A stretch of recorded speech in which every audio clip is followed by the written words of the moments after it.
Demand का chapter हमने किया था और वो एक कंज्यूमर की ड्यूटी थी। एक जब भी बायर जब मार्केट में जाता है कोई चीज़ खरीदने लगता है तो किन किन फैक्टर्स पर वो डिमांड डिपेंडेंट है, लाइक द प्राइस होगी, इनकम होगी, प्राइस ऑफ रिलेटेड गुड हो गया, एक्सपेक्टेशंस होगी, फैशन टेस्ट हो गया, पॉपुलैरिटी होगी। एंड साथ में हमने उसमें पढ़ा था कि जैसे अगर प्राइस चेंज होती है तो डिमांड पर कितना इफेक्ट पड़ता है, how much quantity demanded will be affected by the change in the price of the commodity through the concept of elasticity of demand. ये जितना भी टॉपिक था ये बायर के पॉइंट ऑफ व्यू से था। सेम चीजें हम करेंगे अब एक सेलर के पॉइंट ऑफ व्यू से कि जब एक बिजनेसमैन, एक फर्म, एक प्रोड्यूसर जब मार्केट में कमोडिटी को बेचने जाता है, वो सप्लाई करता है, तो वो किन किन फैक्टर्स पर डिपेंडेंट होती है। तो सबसे पहला पॉइंट आता है सप्लाई का मतलब क्या होता है।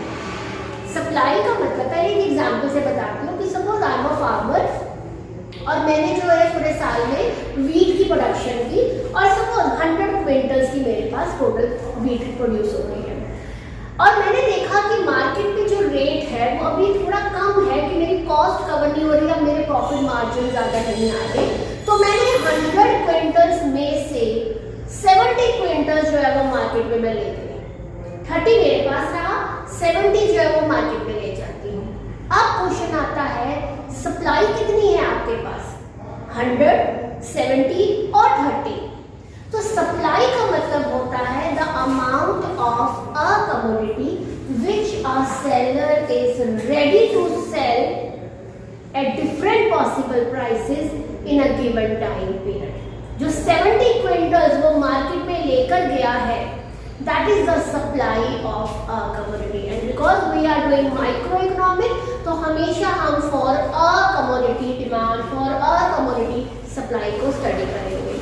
So supply means the amount of a commodity which a seller is ready to sell in the market at different possible prices in a given time period। और जो 30 मेरे पास था, 70 में मार्केट में ले गई, जो 30 क्विंटल्स मेरे पास था that is the stock of that commodity, जो मेरे पास मेरे स्टोर्स में, मेरे गोडाउन्स में, मेरी शॉप्स पर पड़ा है, जो है अभी रखा हुआ है कि जब आगे प्राइसेस बढ़ेंगी तो मैं उसको मार्केट में ले जाऊंगी, that is the stock of a commodity. तो सप्लाई जो मार्केट में बेचने को तैयार है और जो स्टॉक मेरे पास ऑलरेडी पड़ा हुआ है, ठीक है, that is the stock and supply. अगला कंसेप्ट आता है क्वांटिटी सप्लाई। सेम जैसे डिमांड के साथ हमने क्वांटिटी डिमांडेड पढ़ा था। जो सप्लाई है वो बताता है अलग अलग पॉसिबल प्राइसेस पर एक सेलर कितना कितना बेचने को तैयार है, डिफरेंट प्राइसेस पर डिफरेंट को level of quantity, that is the supply of a commodity.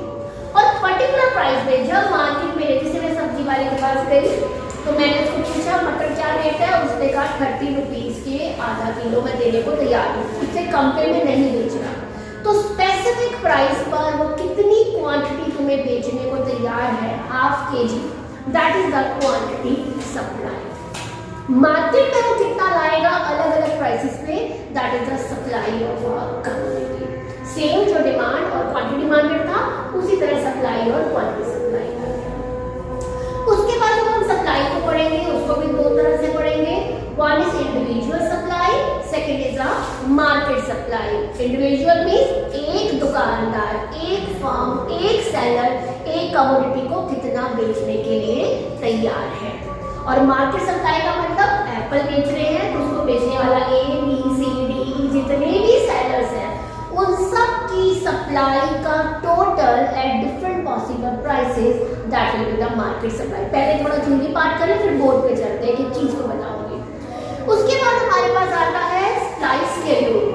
Schedule means a tabular presentation. Table form में हम रिलेशन दिखाएंगे कुछ रोज और कॉलम्स में कि अलग अलग प्राइसेस पर हम कितना कितना बेचने को तैयार है। न्यूमेरिकल फॉर्म में रिलेशन को एक्सप्रेस करना शेड्यूल, और सप्लाई का रिलेशन दिखाना सप्लाई शेड्यूल, और वही individual supply schedule, market supply schedule एक का दिखाना और सारी मार्केट का, सारे सेलर्स का दिखाना will be the market supply schedule. यहाँ तक हमारी 1 मार्क की डेफिनेशन होती हैं। अब इन सारी चीजों को बोर्ड पर हम लोग करते थे। सप्लाई क्या चीज थी, क्वांटिटी सप्लाई क्या है, शेड्यूल क्या है, इंडिविजुअल क्या है, मार्केट क्या है, और उसके बेसिस पर मेरी कर्व निकलेगी, डायग्रामेटिकल प्रेजेंटेशन हो जाएगा। तो हमें बोर्ड चाहिए होगा। तो यही से हम शुरू करते हैं। सबसे पहले हमारा वर्ड आता है supply. The amount of a commodity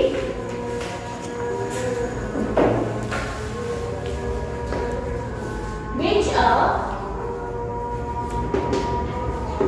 seller is ready to sell.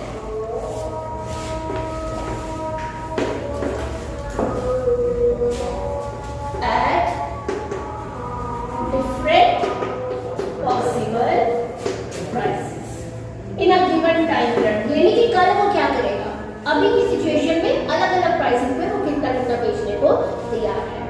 Second term आती है हमारे पास quantity supply.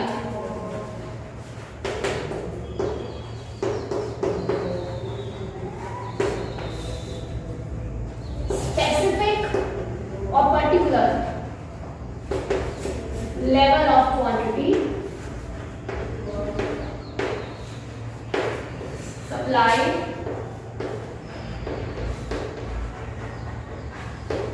at specific price.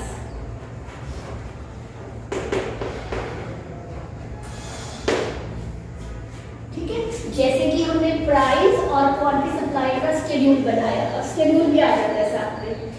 As a seller आपके लिए क्या प्रॉफिटेबल है, ज्यादा प्राइस पे बेचना कि कम प्राइस पे बेचना? एज अ सेलर ज्यादा, क्योंकि जितनी प्राइस ज्यादा होगी, आपको याद है रेवेन्यू बढ़ा था मिला, उतने मेरे रेवेन्यूज होंगे और उतने मेरे प्रॉफिट्स भी ज्यादा हो जाएंगे। तो हाई प्राइस पर आप हमेशा ज्यादा सप्लाई करेंगे। So there is a positive relation between price and quantity supply, कि जैसे जैसे प्राइस बढ़ती जा रही है, सेलर की सप्लाई जो है वो बढ़ती जा रही है। पूरा जो ये सेट है दैट रिप्रेजेंट सप्लाई शेड्यूल, उसमें से एक पर्टिकुलर लेवल ले लो कि 2 पर वो कितना बेचेगा, 20 units is the quantity supplied at the specific price. Schedule हो गया। अब हम लोग इसको इंडिविजुअल और मार्केट में डिवाइड करते हैं। Price, quantity supplied by A, quantity supplied by B, quantity supplied by C, and there is a market supply.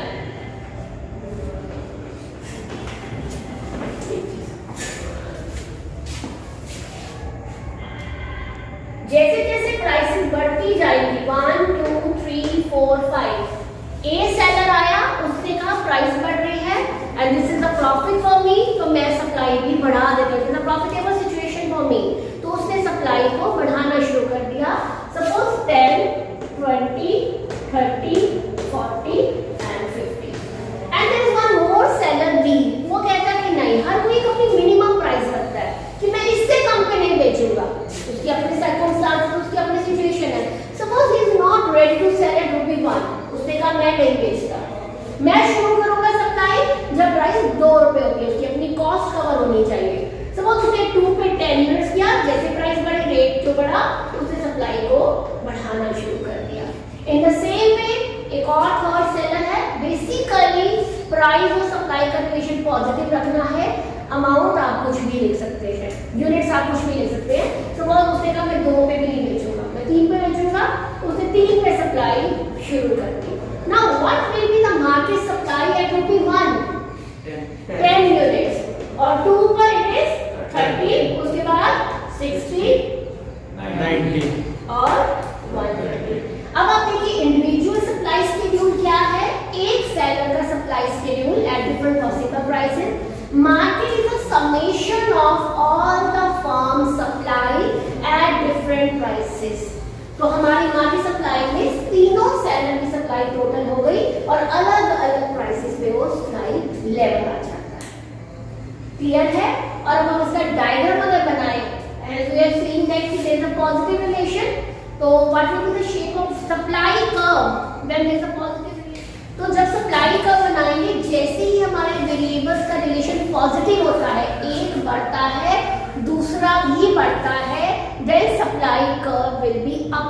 Sloping curve.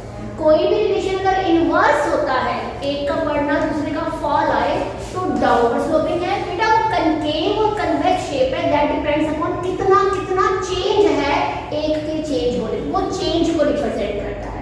यहाँ डायरेक्शन आ रही है कि ऊपर जाना है कि नीचे आना है, तो ये अपवर्ड स्लोपिंग होगी because there is a positive relation between price and quantity supply.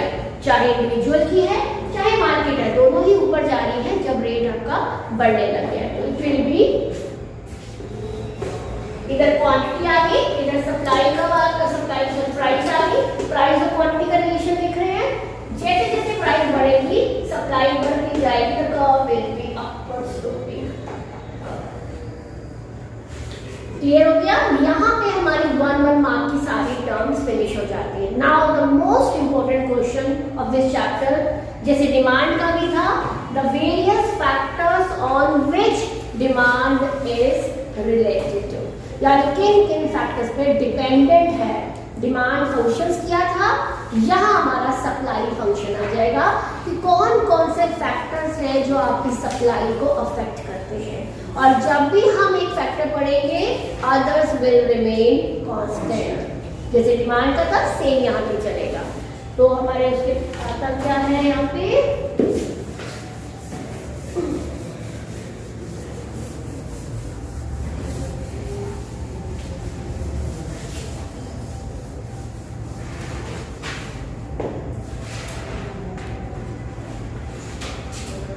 factors affecting supply. As a seller, the first thing which I will keep in mind while supplying commodity in the market is the price of the commodity.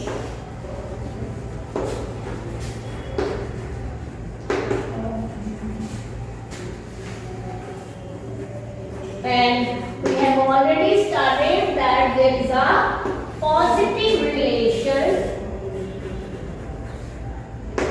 between the price of X commodity and the quantity supplied of X commodity.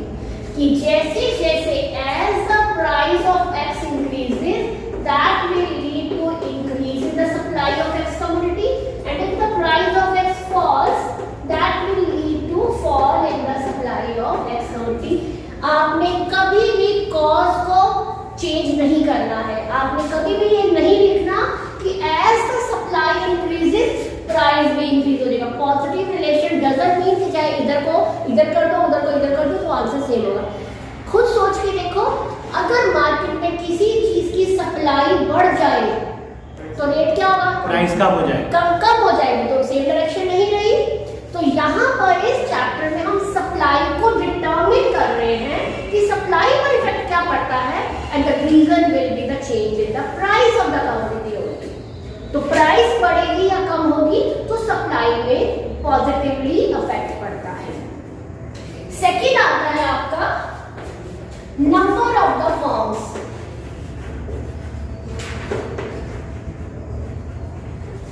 अच्छा, हर कोई सुबह सुबह दूध लेता है, दोपहर को दूध देता है, शाम को दूध घर में आता है मिल्क आपके, ठीक है, चाहे हम वीटा से ले रहे हैं, चाहे हम वेरका से ले रहे हैं, चाहे वो घर पे देने आ रहा होता है। हमारा टॉपिक क्या है, हेडिंग क्या है, the number of the forms. Suppose in my area, जैसे मैं तुम्हें बता दूं, जैसे जहां मैं रहती हूँ, मेरे एक घर, जैसे मेरे सोसाइटी का नंबर 111 बोलना चाहिए, 111 है, तो 109 पे भी वीटा बूथ है, और उसके बाद आगे जाते जाते 105, 104 में भी वीटा बूथ है, और लेफ्ट को टर्न करो तो 94 नंबर में भी कोई बूथ है। तो अब आगे थोड़ा और जाते जो एक और वीटा बूथ आ गया, ऐसे मार्केट रोड पे आ जाओ तो 3-4 वीटा बूथ है। नंबर ऑफ द फर्म्स बहुत ज्यादा है, तो सप्लाई ऑफ मिल्क भी ज्यादा होगी। तो जितना नंबर बढ़ता जाएगा दुकानों का, फर्म्स का, सेलर का, बेचने वाले अगर ज्यादा होंगे तो सामान भी तो उतना ज्यादा मार्केट में आएगा। तो if the number of the firms increases तो आपकी सप्लाई भी बढ़ जाएगी, and if the number of the firms falls that will lead to fall in the supply of the commodity. Simple, ठीक है। Third point, price of other goods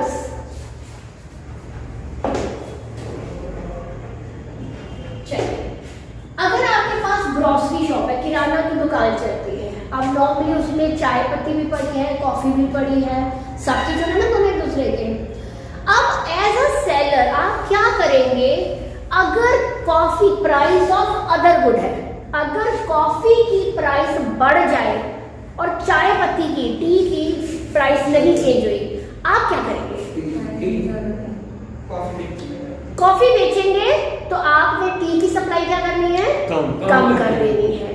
तो अगर दूसरी कमोडिटी की प्राइस बढ़ जाती है तो it become profitable for you to sell more of that commodity, तो आप गिवन गुड की सप्लाई को कम कर देंगे। And if the price of coffee falls तो आप कॉफी का स्टॉक रखेंगे और सप्लाई जो टी की है वो इंक्रीज कर देंगे। तो नॉर्मली एक सेलर हमेशा प्रॉफिटेबल बिजनेस में चलता है, जिसकी प्राइस ज्यादा उसकी सप्लाई ज्यादा करेगा, दूसरे की सप्लाई को वो कम कर देगा, बशर्ते वो पेरिशेबल ना हो। अगर पेरिशेबल है तो उसको देखो एक्सट्रीम केस होते हैं, वो एक्सेप्शंस होती हैं।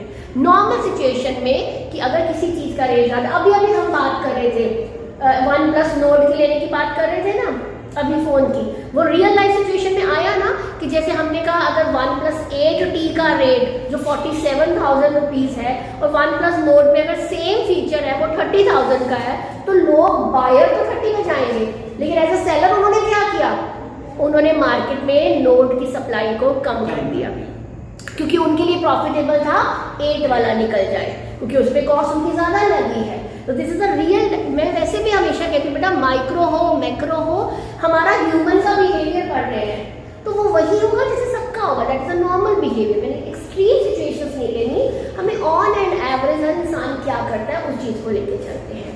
तो if the price of other good increase होगा तो सेलर को इसको बेच के फायदा है, तो गिवन गुड की सप्लाई जो होगी वो आपकी फॉल हो जाएगी, वो स्टॉक मेंटेन करेगा जब तक कि इसकी प्राइस ना बढ़ जाए। And if the price of other good falls तो हमारे लिए ये प्रॉफिटेबल नहीं है बेचना, हम गिवन गुड की सप्लाई को इंक्रीज एक्स और वाई करके भी लिख सकते हैं। क्लियर है? मैंने ओ फॉर अदर गुड है, जी फॉर गिवन गुड, जो भी हम लेने जा रहे हैं। इसके बाद आता है हमारे पास टेक्निक ऑफ प्रोडक्शन।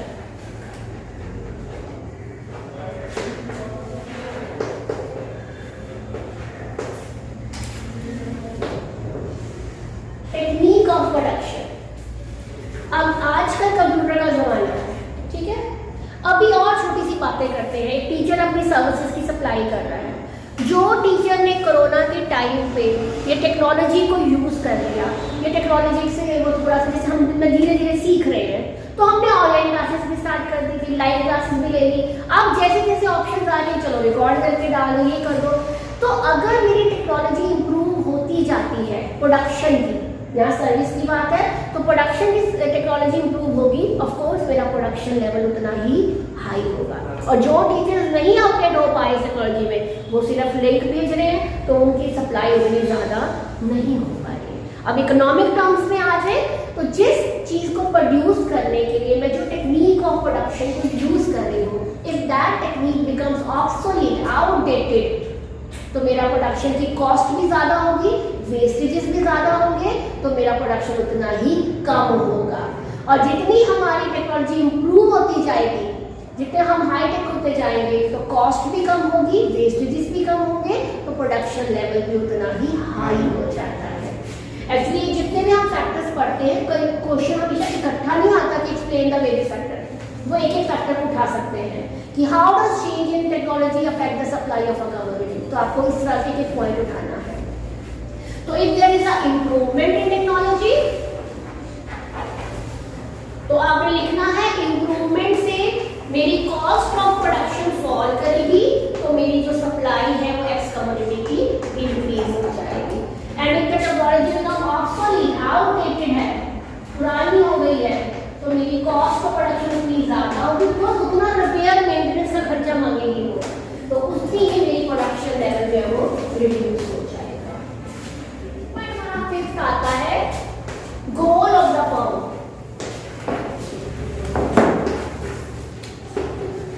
देखिए वैसे तो हर एक फर्म का, हर एक सेलर का मेन एम है प्रॉफिट को मैक्सिमाइज करना, लेकिन सिचुएशन के हिसाब से उसके गोल टारगेट्स कभी कभी चेंज होने लग जाते हैं।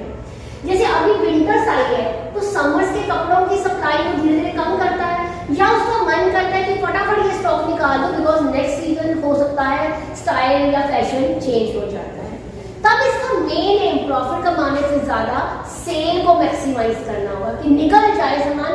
तभी तो हमेशा सीजन के एंड में सेल लगती है कि नहीं लगती है? जब हम जाते हैं लेने सामान, जब मैं जाती हूँ लेने के सामान ना, इस बार भी ये कोरोना के चक्कर में मोया कोरोना चलो। उसके बाद क्या है, तो अगर मेरा एम जो है वो सेल को मैक्सिमाइज करना है तो नॉर्मली प्राइस अगर कम भी हो, even then he increases the supply of a commodity, because उसका मेन एम सिर्फ सेल करना है, बेचना है।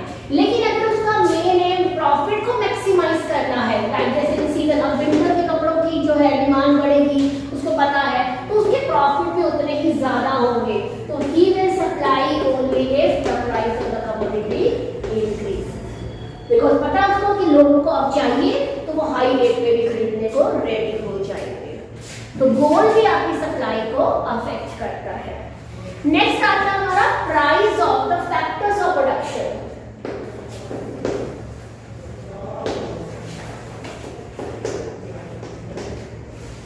Production is done with the help of factor services like land, labor, capital and employer.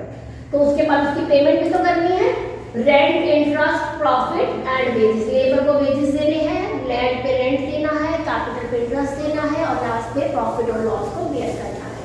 This is the cost of the production, fixed cost और the variable cost. अब question आता है कि अगर ये factors land, labour, capital and employ ये अपने rate बढ़ा दें, इनकी प्राइसेस बढ़ने लग जाए तो क्या होगा? Cost of production increase, cost of production बढ़ जाएगी तो सप्लाई कम हो जाएगी। और अगर price of factors of production fall करेंगे तो कॉस्ट कम होगी, तो वो सप्लाई को बढ़ा देगा।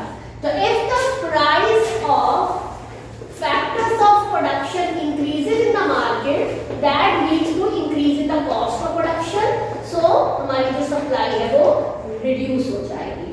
And if the price of factors of production falls in the market, तो हमारी कॉस्ट ऑफ प्रोडक्शन कम हो गई, तो मेरी सप्लाई जो है वो इंक्रीज हो जाएगी। ठीक है। नेक्स्ट पॉइंट आता है गवर्नमेंट पॉलिसी। चलो अब हम मार्केट में आ गए।